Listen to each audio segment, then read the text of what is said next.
پاکستانی معیشت کے خلاف گھناؤنی سازش کا ایک اور نمونہ سامنے آ گیا۔ آٹے کی ایک امدادی بوری کی تصویر سوشل میڈیا پر وائرل کر کے پروپیگنڈا کیا گیا کہ غیر ملکی امدادی سامان پاکستان میں دکانوں پر فروخت کیا جا رہا ہے۔ یہ تصویر چند گھنٹوں کے اندر اندر اقوام متحدہ کے سیکریٹری جنرل کو 600 سے زائد مرتبہ ٹیگ کی گئی۔ ان سے مطالبہ کیا گیا کہ پاکستان کو امداد نہ دی جائے کیونکہ امداد دکانوں پر فروخت کی جا رہی ہے۔ اب جی، یہ ایک نیوز پاکستان میں 2 دن سے چل رہی تھی اور پہلے اس کے لیے کہا گیا کہ جی جو گورنمنٹ کے خلاف جو پارٹیز ہیں، چاہے وہ پی ٹی آئی ہو یا کوئی دوسری پارٹی، وہ اس طرح کی فیک نیوز پھیلا رہی ہیں اور وہ اس طرح کی فیک نیوز چلا رہی ہیں کہ پاکستان کو جو بھی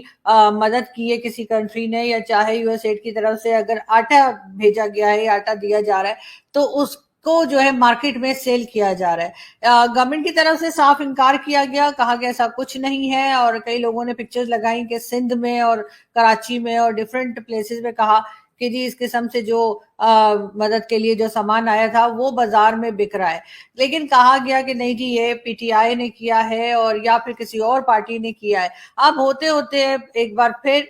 یہ نیوز چل رہی ہے اور اب یہ کہا جا رہا ہے کہ پی ٹی آئی سے کہانی مڑ کر بھارت کی طرف ہو گئی ہے اور اب یہ کہا جا رہا ہے کہ جی اصل میں یہ اس طرح کی فیک نیوز بھارت پھیلا رہا ہے اور بھارت نہیں چاہتا کہ پاکستان میں جو ہے وہ ساری دنیا آئے اور وہ مدد کرے۔ ویسے خیر مجھے ایسا نہیں لگتا، لیکن بہرحال ہمارے یہاں کیونکہ ہر چیز میں ہم بھارت کو لے آتے ہیں کیونکہ ہمیں بھارتی بڑے اچھے لگتے ہیں، ہم کہتے ہیں کچھ بھی ہو ہمارے یہاں، جو مرضی گڑبڑ ہو ہمارے یہاں ہو یا نہ ہو، ہم اس میں چاہتے ہیں کہ کہیں نہ کہیں جو انڈینز ہیں ان کا رول ضرور ہونا چاہیے۔ تو اینی وے یہ بھی سب نیوز چل رہی تھی۔ اب کتنے لوگوں نے اس پہ ٹرسٹ کیا، کتنوں نے نہیں کیا، یہ تو ہم نہیں جانتے، لیکن یہ ضرور ہے کہ میجورٹی، مجھے یقین ہے کہ میجورٹی لوگ جو ہے اس قسم کی نیوز کو فیک نیوز میں ہی کاؤنٹ کریں گے اور اس قسم کی بے وقوفیاں جو ہیں وہ کرنا شاید کبھی ہم کوئی ایسا ٹائم آئے کہ ہم کم کریں اس قسم کی حرکتیں، بجائے اس کے کہ اپنے لوگوں کی مدد کریں جو فلڈ میں سب پریشان ہیں۔ اس قسم کی نیوز بھی پاکستان میں چل رہی ہے۔ ساتھ ساتھ ایک ویڈیو اور ہے اور لیکن وہ ہے افغانستان سے ریلیٹڈ۔ ہم پہلے ویڈیو دیکھتے ہیں اور پھر بات کرتے ہیں۔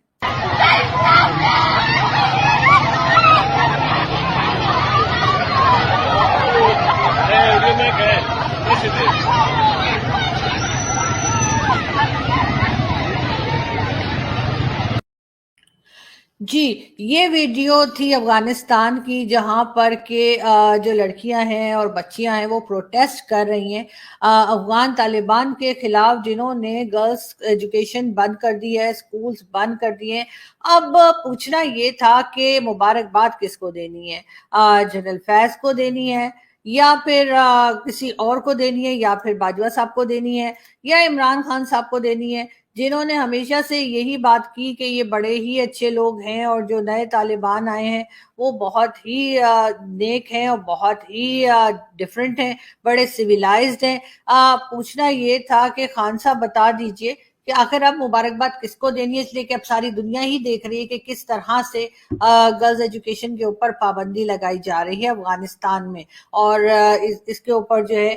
بہت سی لڑکیاں بچیاں جو ہیں باہر نکل کے پروٹیسٹ بھی کر رہی ہیں۔ اب اس کے بعد ان کے اوپر کس طرح کا ظلم ہو سکتا ہے، ان کے اوپر کس طرح کی کارروائی کی جا سکتی ہے طالبان کی طرف سے، یہ ایک الگ سوال ہے۔ لیکن ساتھ ساتھ ٹی ٹی پی کے اٹیکس بھی جو ہیں وہ کے پی کے سائٹ سے جو ہے وہ بڑھ چکے ہیں اور ہر کچھ دن کے بعد بلکہ تقریباً ہر روز ہی یہ اسی قسم کی نیوز آتی ہے کہ ہماری جو فورسز وہاں ہیں ان کا جانی نقصان ہوا ہے، مالی نقصان ہوا ہے، اور اس کے اوپر بھی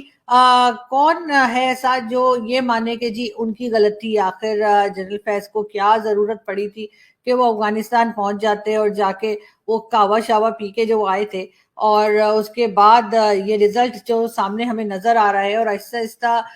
کر کے یہ بھی کہا جا رہا ہے کہ وہ تقریباً پوری کنٹری میں ہی گھس جانے کا ایک ارادہ رکھتے ہیں، پہنچ جانے کا ارادہ رکھتے ہیں۔ لیکن بہت سے لوگ تو یہ بھی کہتے ہیں کہ جی یہ ٹی ٹی پی والے آلریڈی پاکستان کی کئی بڑی سٹیز تک پہنچ چکے ہیں اور اب صرف یہ رہ گیا ہے کہ جی کس وقت وہ کیا کارروائی کرتے ہیں اور کس طرح سے پاکستان کے اگینسٹ کام کر کے اور لوگوں کی مزید جانیں لیتے ہیں۔ لیکن دیکھتے ہیں آگے کس طرح سے ہماری اسٹیبلشمنٹ یا ہماری فوج ان کو روک پاتی ہے۔ ساتھ ساتھ ہم آپ کو یہ بھی بتا دیں کہ جی سعد رضوی جو خادم حسین رضوی کے بیٹے ٹی ایل پی کے ہیڈ، یعنی ٹی ایل پی بھی ایک بین آرگنائزیشن تھی، اور کہا یہی جا رہا تھا کہ جی یہ ٹی ایل پی کے لوگ جو ہیں ان کو پہلے بین آرگنائزیشن ان کو ڈکلیئر کیا تھا، پھر اس کے بعد اتنا زیادہ ان کے اوپر جو ہے لوگوں نے ادھر ادھر سے سفارشیں لگائی کہ وہ بین آرگنائزیشن میں سے نکل گئے. لیکن بہرحال ابھی بھی ان کو مانا یہی جاتا ہے کہ کوئی دہشت گرد تنظیم ہے، انتہا پسند تنظیم ہے یہ. اور ٹی ایل پی کے ہیڈ جو ہے اس وقت سعد رضوی، ان کا کہنا ہے کہ جی لوگ اپنے ڈونیشنز اور پیسے جو ہیں فلڈ وکٹمز کے لیے وہ ہمارے پاس جمع کروائیں، مطلب یہ وقت آ گیا ہے.